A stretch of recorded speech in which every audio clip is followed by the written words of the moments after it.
Esselamu Aleyküm ve Rahmetullahi ve Berekatuhu. Evet kıymetli kardeşlerim. İhlas Risalesinden devam ediyoruz. İkinci düsturda kalmıştık. İkinci düsturu yarıda bırakmıştık.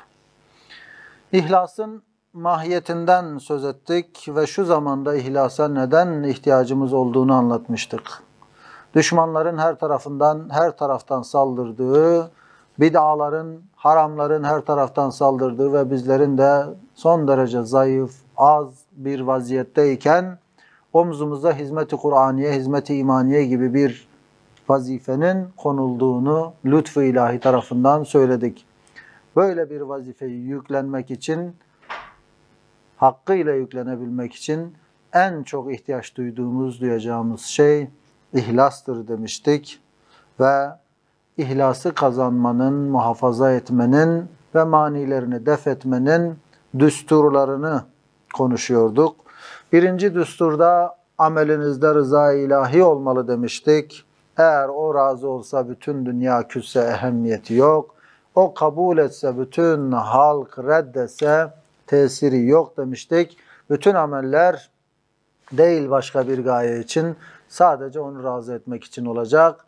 Çünkü Allah'ın ayetlerini az bir bahaya, dünyevi maksatları elde etmeye harcamamalıyız. Onun ayetleri ona kulluk için ancak kullanılır. Onun ayetleri onun rızasını elde etmek için ancak hayata geçirilir demiştik. Ve ikinci düsturumuzda ise bu hizmet-i Kur'aniye'de bulunan kardeşlerinizi tenkit etmemek ve onların üstünde fazilet furoşluk nevinden gıpta damarını tahrik etmemek lazım dedik.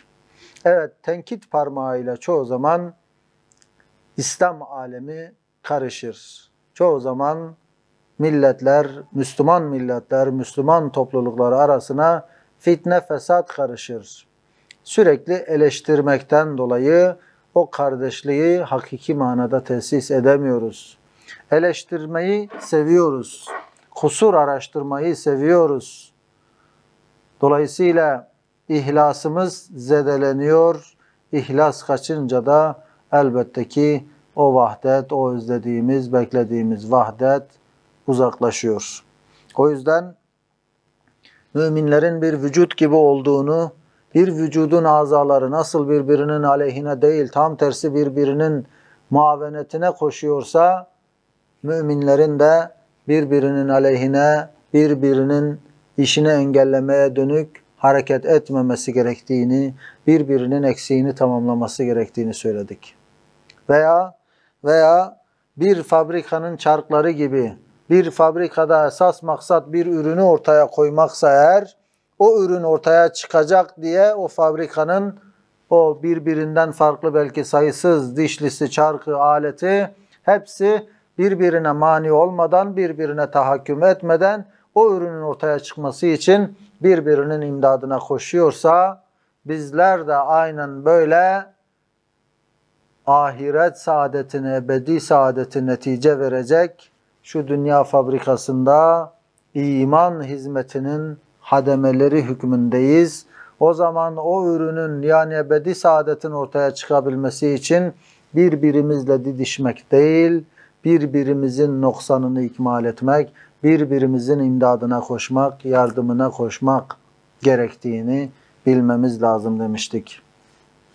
Elbette 4 fertten 1111 kuvvet-i maneviyeyi temin eden sırrı ihlası kazanmakla tesanüt ve ittihad-ı hakikiye muhtacız ve mecburuz.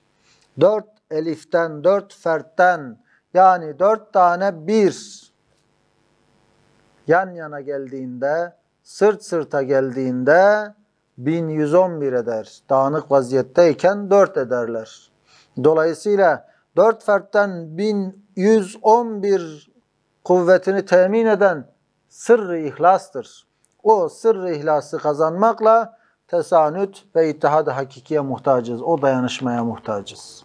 Evet, 3 elif, 3 tane bir ittihad etmezse, birleşmezse 3 kıymeti var.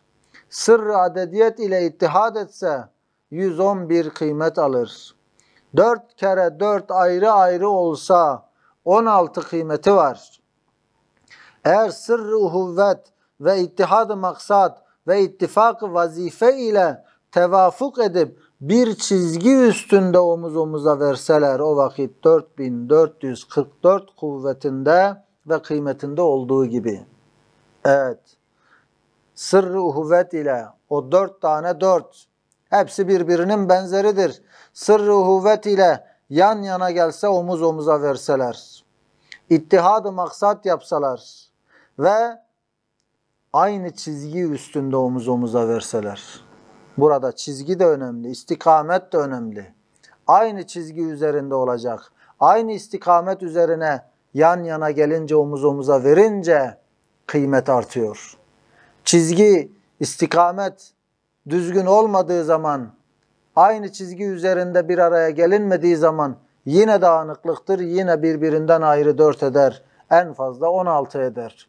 Dolayısıyla aynı maksat, aynı gaye ve aynı çizgi üzerinde, aynı istikamet üzerinde omuz omuza gelmenin adıdır ihlas ve kardeşlik.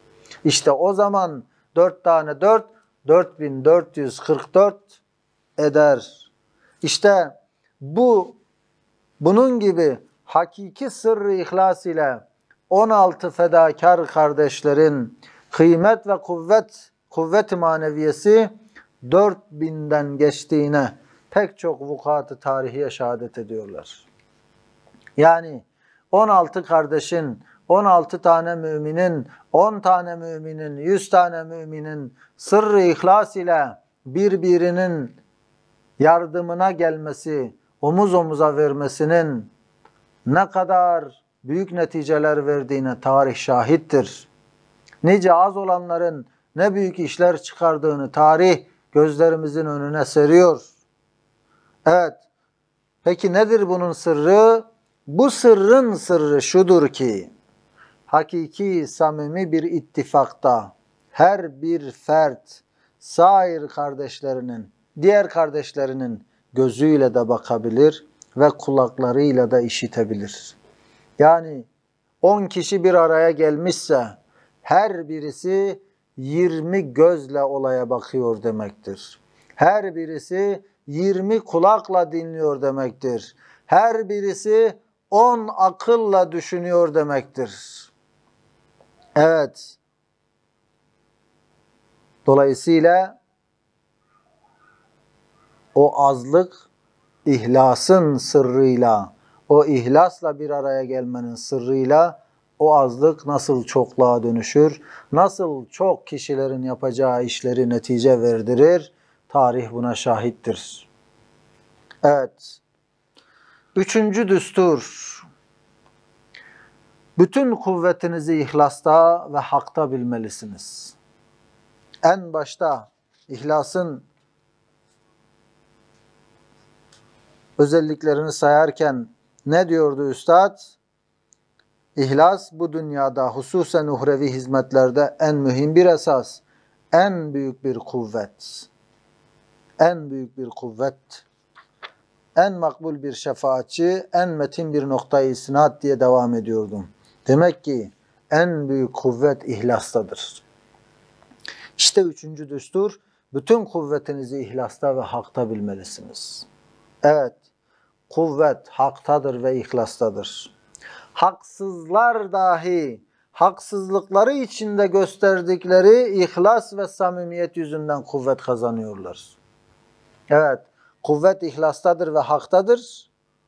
Ama haksızlar dahi bazen kuvvet kazanabiliyorlar. Neden? Haksızlıkları içerisinde gösterdikleri ihlas ve samimiyet nedeniyle. Evet. Bugün hepimizin aklına gelen örnek. Yahudiler bir avuç topluluk ama dünyaya hükmediyorlar. Haksızlar, zalimler, zulmediyorlar ama o haksızlıkları içerisinde ihlasla ve samimiyetle birbirlerine muavenet ediyorlar, birbirlerini destekliyorlar. O haksızlıkları içerisinde işte demek ki kuvvet kazanıyorlar o ihlasları ve samimiyetleri nedeniyle. Evet. kuvvetin hakta ve ihlasta olduğuna bir delil şu hizmetimizdir diyor Üstad. Bu hizmetimizde bir parça ihlas bu davayı ispat eder ve kendi kendine delil olur.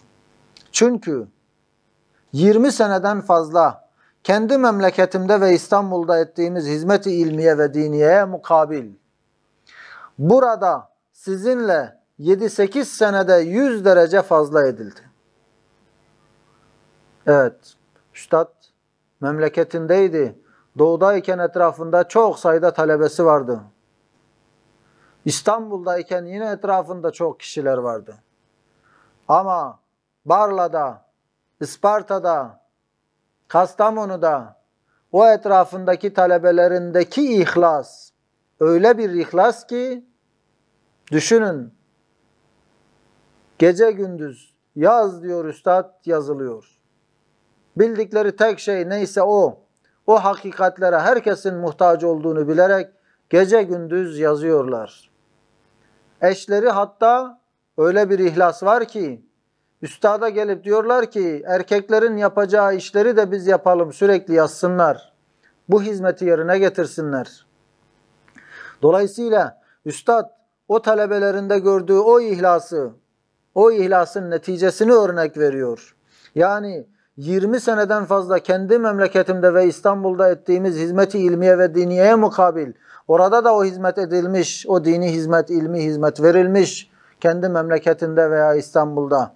Ama orada 20 senede değil 7-8 senede yapılan o hizmet 100 derece daha fazla meyve vermiş diyor Üstad. Bunu da ihlasa bağlıyor. Halbuki kendi memleketimde ve İstanbul'da burada benimle çalışan kardeşlerimden 100 belki 1000 derece fazla yardımcılarım varken burada ben yalnız, kimsesiz, garip, yarım ümmi, insafsız memurların tarassudat ve tazikatları altında 7-8 sene sizinle ettiğim hizmet 100 derece eski hizmetten fazla muvaffakiyeti gösteren manevi kuvvet sizlerdeki ihlastan geldiğine katiyen şüphem kalmadı. Tek başına gurbette sürekli gözetim ve denetim altında ve kendisine talebelik eden, gizli, kaçak, göçek etrafında koşan, üstadın emirlerini, talimatlarını, isteklerini yerine getiren, Risale-i Nur'ların yazılmasında ve yayılmasında çalışan, çabalayan o samimiyet, o ihlas, demek ki daha önceki hizmetin 100 kat daha fazlasını netice veriyor. Üstad o talebelerindeki ihlasa veriyor bunu. Hem itiraf ediyorum ki samimi ihlasınızla şan ve şeref perdesi altında nefsimi okşayan riyadan beni bir derece kurtardınız. Şan ve şeref perdesi altındaki riyadan o ihlasınızla beni kurtardınız. Çünkü daha önce etrafında yüzlerce, binlerce kişi varken böyle bir netice elde edemiyor. Şimdi etrafında az kişi var ama 100 kat daha fazla netice elde ediliyor. İşte üstad o neticeyi bu sebepten dolayı kendinde bilmiyor. Yani fahre düşmüyor, gurura, kibre kapılmıyor. O talebelerindeki ihlasa veriyor. Bu yüzden o şan ve şeref perdesi altında nefsimi okşayan riyadan beni bir derece kurtardınız. Yine mütevazilik yapıyor. Yani bir derece kurtardınız. Hala o perde altında nefsimi okşayan o riya bana karışıyor demek istiyor aslında o mütevaziliğiyle üstad. Yani bütün riyadan kurtuldum demiyor ama işte o vaziyeti o talebelerindeki ihlasa veriyor. İnşallah tam ihlasa muvaffak olursunuz. Beni de tam ihlasa sokarsınız. Kendini talebelerindeki o ihlasa muhtaç gören bir üstad. Bilirsiniz ki Hazreti Ali radıyallahu anh o mucizevari kerametiyle ve Hazreti Gavs-ı Azam Kuddüsü Sırrıhu o harika kerameti gaybiyesiyle sizlere bu sır ihlasa binaen iltifat ediyorlar.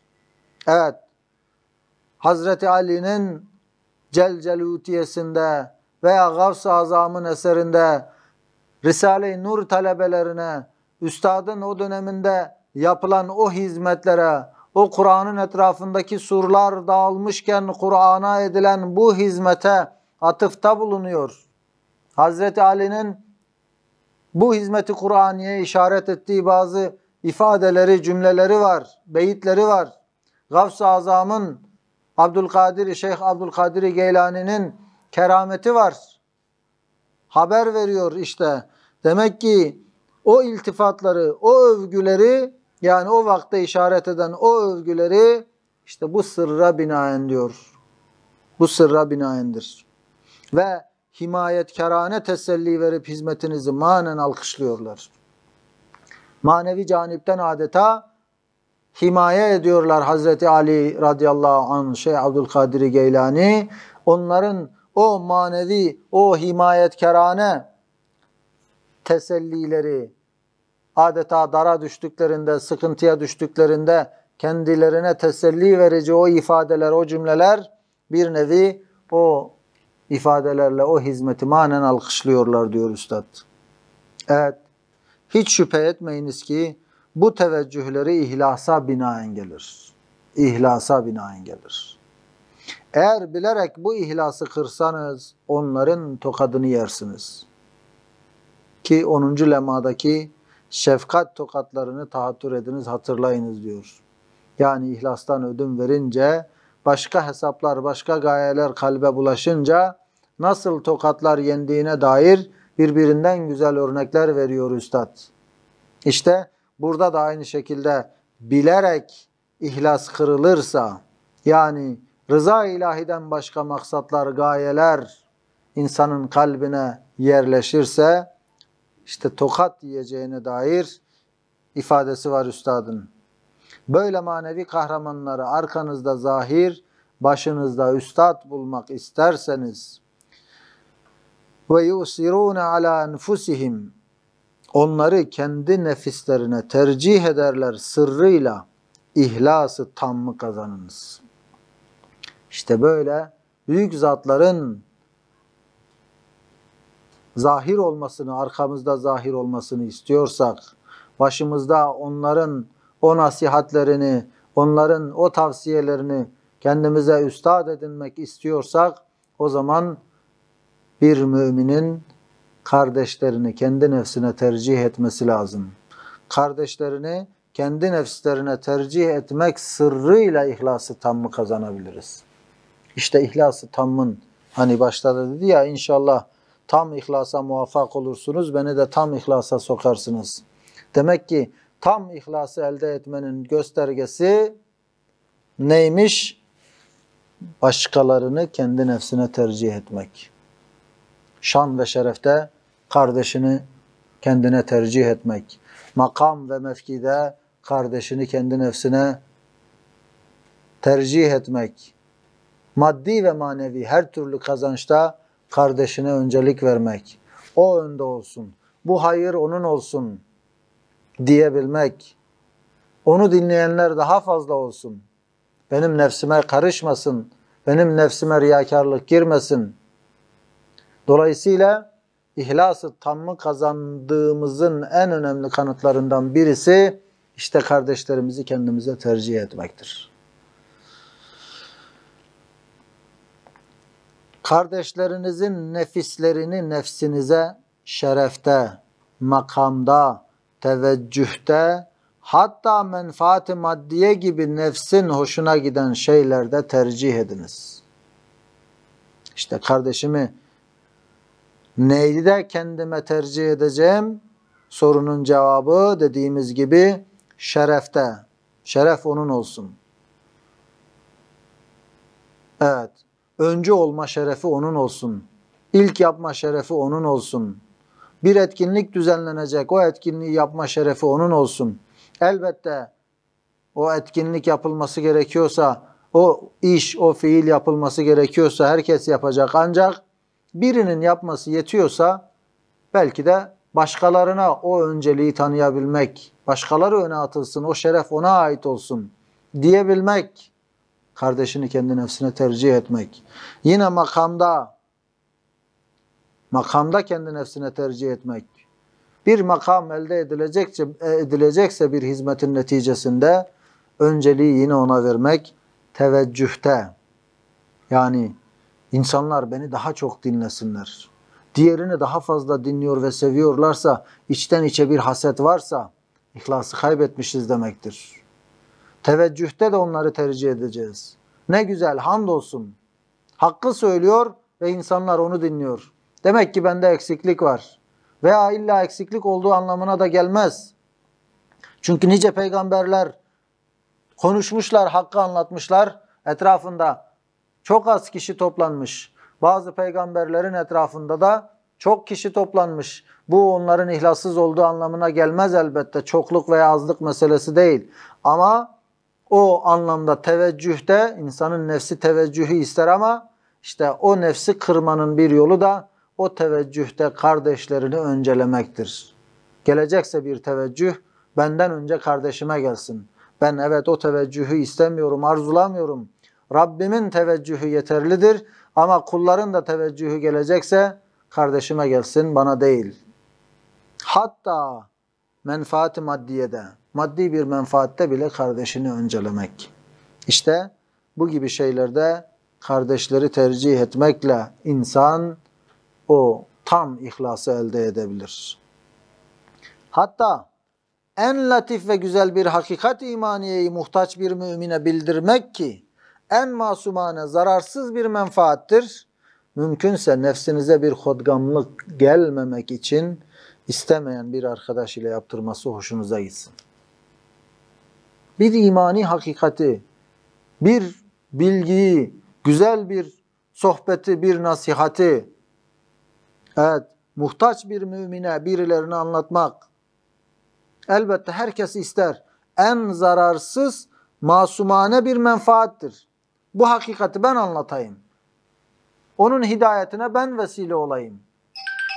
Ama bununla beraber mümkünse nefsinize hodgamlık gelmemek için, o bencillik gelmesin diye istemediğiniz bir arkadaşa, belki de çok böyle haz etmediğiniz diyelim, o da elbette bir mümine yakışmaz ama varsa dahi ona öncelik vereceksin ki o nefsine ihlası sindirtebilesin.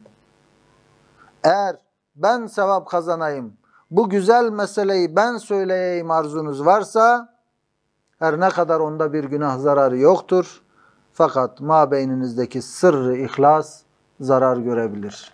Evet, bu konularda önceliği ben yapayım, ben önce söyleyeyim de eğer bir zarar yoksa bile yine mabeyindeki yani aramızdaki ihlasa zarar gelebilir. Bu yüzden o ihlas zarar görmesin diye adeta o manevi hizmette de kardeşini kendine tercih edeceksin.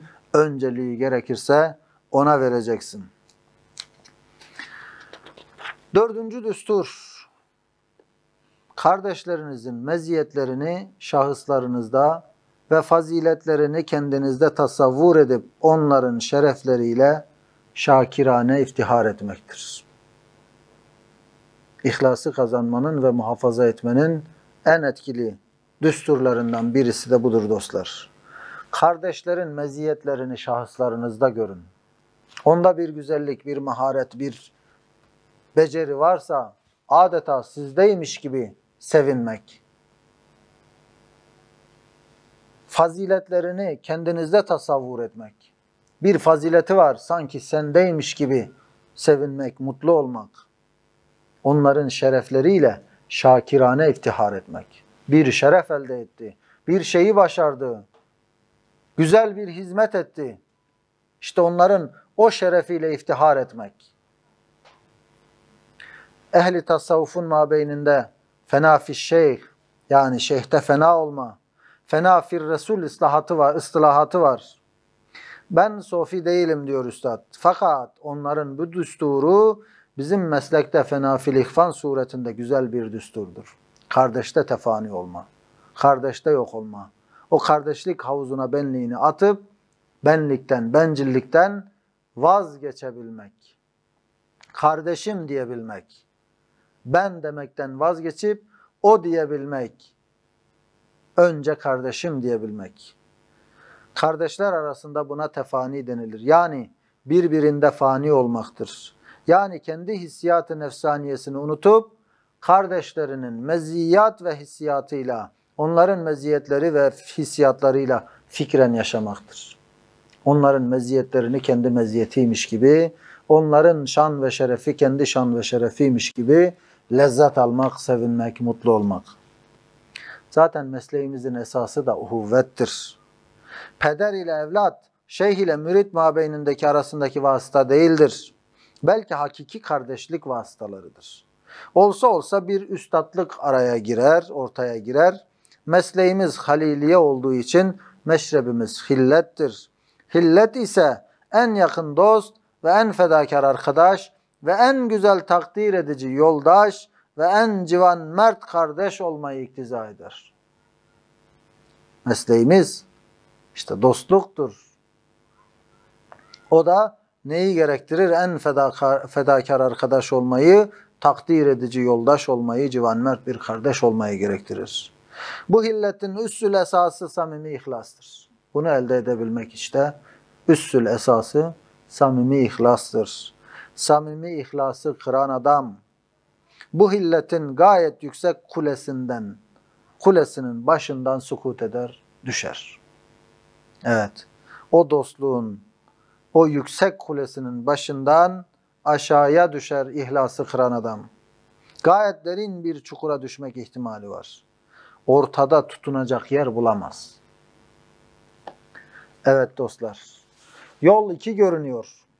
Cadde-i Kübra-i Kur'ani olan şu mesleğimizden, şu hak davadan, şu Allah'ın dinine hizmet davasından şimdi ayrılanlar bize düşman olan dinsizlik kuvvetine bilmeyerek yardım etmek ihtimali var. Dünyanın neresinde olursa olsun Kur'an hakikatlerine hizmet vazifesini yüklenmiş olan kardeşlerden kimileri o yoldan ayrılır bazen. O yoldan sapanlar bilsinler ki Müslümanlara düşman olan dinsizlik kuvvetine bilmeyerek yardım etme ihtimalleri var. İnşallah Risale-i Nur yoluyla Kur'an-ı Mucizül Beyan'ın daire-i kutsiyesine girenler daima nura, ihlasa, imana kuvvet verecekler ve öyle çukurlara sukut etmeyecekler, düşmeyeceklerdir. Ey hizmet-i Kur'aniye'de arkadaşlarım! İhlası kazanmanın ve muhafaza etmenin en müessir bir sebebi rabıtayı mevttir. Yani ölümü düşünmektir diyelim ve bir sonraki programımıza bırakalım inşallah. İhlası kazanmanın ve muhafaza etmenin müessir sebeplerine bakacağız. Bir sonraki derste, sohbetimizde buluşmak ümidiyle fi emanillah ve ahiru davanen elhamdülillahi rabbil alemin. Esselamu aleyküm ve rahmetullahi ve berekatuhu.